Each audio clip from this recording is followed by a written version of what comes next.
Ladies and gentlemen, new video surfaced of Fani Willis begging for money. I hope you're not eating right now. Welcome to the Doug TenNapel channel. This is where the happy patriots are. This new video just surfaced in the last couple hours, really. Put the heavy up front here. We're going to get to Thomas Fitton, whom Fani Willis owns $22,000 to. Lots more great takedowns of the most corrupt AG, Fulton County, Georgia's very own DA, Fani Willis. Obviously, you can donate. I want to say that again. Yes, you will. So obviously you can donate because it does finance lawyers. It finances my security whenever I do anything that is not necessarily DA related, but more my elected. I pay security to be with me because I never want them to say I'm using county officials to do public service. So my bills in my campaign are more. She's paying for her own private security. Allegedly, I can't believe anything she says when it comes to money because so far all of her funding has been surrounded by lies. So I'm going to take her at her word that she has to pay for her own private security, which now Mr. Fauci, Dr. Fauci has had his security detail removed. He has to pay for his own. Same with Bolton and Pompeo. Pay for your own security, guys. But the other thing that you can do is I would love some place where if there was a think tank when we have legal issues, because we have all types of legal issues coming up. If I'm not financed properly, I'm going to sue this Board of Commissioners, period. She's going to sue the Board of Commissioners, and she wants to put together a think tank. That's where Fani Willis belongs. Fani Willis, if there's a think tank, you're our top thinker. We want you to be the president of the think tank, or just the tank. Well, I may need lawyers to do that because if not, I'm adding to that jail population, right? It's just common sense. How many lawyers I have, that's how many cases we can indict. That's how quickly we get to dismissals, setting appropriate bonds. And, you have people that are not invested in it. Wait, how much money did you put into the Trump case? How many resources did you devote from defending or helping lawyers process your cases? How many of those did you redirect and spend on Trump? All that money to Nathan Wade, all those trips you guys took. You're really careful about your budgets, Fani. We ought to be ashamed of ourselves. In Fulton County, a Democratic county, we have a Republican chair and a Republican vice chair. I don't know what in the world is going on. Yeah, I know what's going on. You're on your way out. Next up, this is an update on Tom Fitton at Judicial Watch, whom Fani Willis owes $22,000 for legal fees. Fani Willis, her misconduct was so grave that in terms of violating open records law, the high collusion, that a court ordered her office to pay Judicial Watch $21,500. I promised to give you an update on Fani Willis, and if you haven't been following, I'll just give you a brief update to date in terms of where we've been. We had asked for records from her office about her communications or showing her communications with the Biden operation, Jack Smith, and the Pelosi January 6th committee. And they told us several times they had no records, which was not true. It was false. They didn't show up in court as they were supposed to do and respond to our lawsuit, which is because we knew they had records, because Congress had at least one letter Fani Willis herself signed to Benny Thompson, the corrupt head of the January 6th committee. So we caught them lying about their collusion records. They didn't show up in court. The court found them in default, found Fani Willis in default, and not only ordered her to actually do a search for records, which she didn't do seriously in our view. That issue will continue.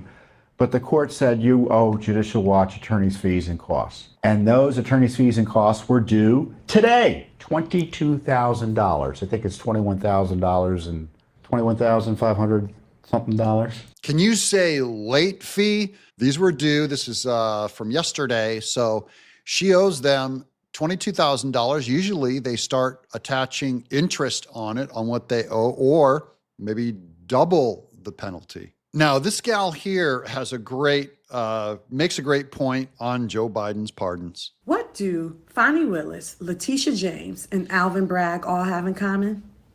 They are three black-ass fools who jumped out of the window to go after Biden's political ops firm.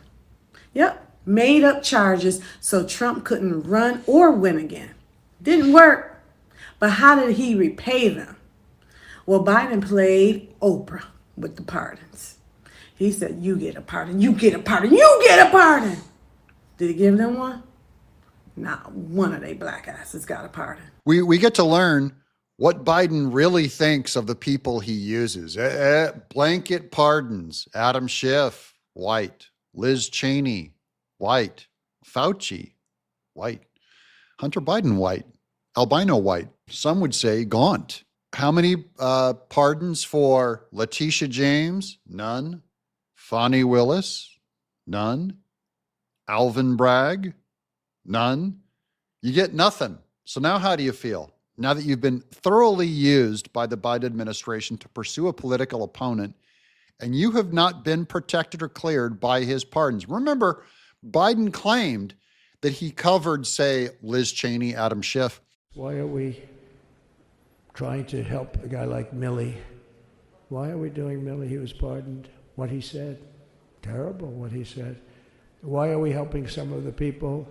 Why are we helping Liz Cheney? I mean, Liz Cheney is a disaster. She's a crying lunatic and crying Adam Kinzinger. He's a super crying. I never saw the guy not crying. He's always crying. To protect them from political retribution, prosecution from Trump. That is the kinds of people that Trump would politically seek revenge on. This guy went around giving everybody pardons. And you know, the funny thing, maybe the sad thing, is he didn't give himself a pardon. And he didn't give some other people a pardon that needed it. Who in the world would Trump not seek revenge for more than Fani Willis, Alvin Bragg, and Letitia James? People who actually ran the lawsuits and put him in the courtroom and cost him millions of dollars in attorney fees. Biden gave them 0 pardons, the ones that were most likely to face this alleged immoral persecution. Yeah, they all voted for Biden. So last I checked, that would make them black. And they got nothing. Now, next up is Rep. Bean on the Matt Gaetz show, because I don't believe we're done with Fani Willis yet. She still has those White House communications that we've already, Tom Fitton already said that we flushed out one of her letters that she lied about. And now when Kash Patel comes in, we're going to go for those communications and we're going to get Fani Willis. She's going to become a felon before this whole thing is over. Just before we began our discussion, President Trump signed an executive order to declassify a bunch of information around the assassinations of JFK and Martin Luther King Jr. Gosh, I wasn't expecting this today, but this is Trump speed and Trump time. What do you think we're going to learn? I'm not sure. I'm really not sure. That's breaking news to me. But let's open some new files. Let's see who paid and originated the Steele dossier. Let's find out who did these FISA warrants. Let's find out who launched the coordination of Fani Willis at the White House. And we know who that is. That's going to be Jack Smith. Also, the Vice President, Kamala Harris, does have a visitation with someone from the Nathan Wade gang. But there's a communication in there somewhere to encourage her or cause her to pull the trigger on that Trump case back when they thought it would be good before it backfired when that mugshot came out about Trump. Find those things out. Let's get Kash Patel in there so he can open up some new files to see who are the bad guys and who are let's unmask the deep state. That's what I want to see. Kash Patel and Pam Bondi are going to absolutely they just need to look, because if there's wrongdoing, this isn't about revenge. This is about justice. If there's something that the state did, it needs to go into our public records, not buried in our private records to go away forever. So they need to do an investigation. They need to find out if there was any collusion between the White House and Fani Willis. And of course, Biden didn't pardon himself. That was the one mistake he made. But, you know, I don't know how long he's going to be on this earth for. May he live a long life to get to see, to maximize the embarrassment that he experiences over this huge loss and correction about his whole career. Now, I just want to bring up this tweet by Ashley Merchant. This is the defense against Fani Willis. So she has a lot of experience in this area, and she comments on Fani Willis asking for more money on her security detail.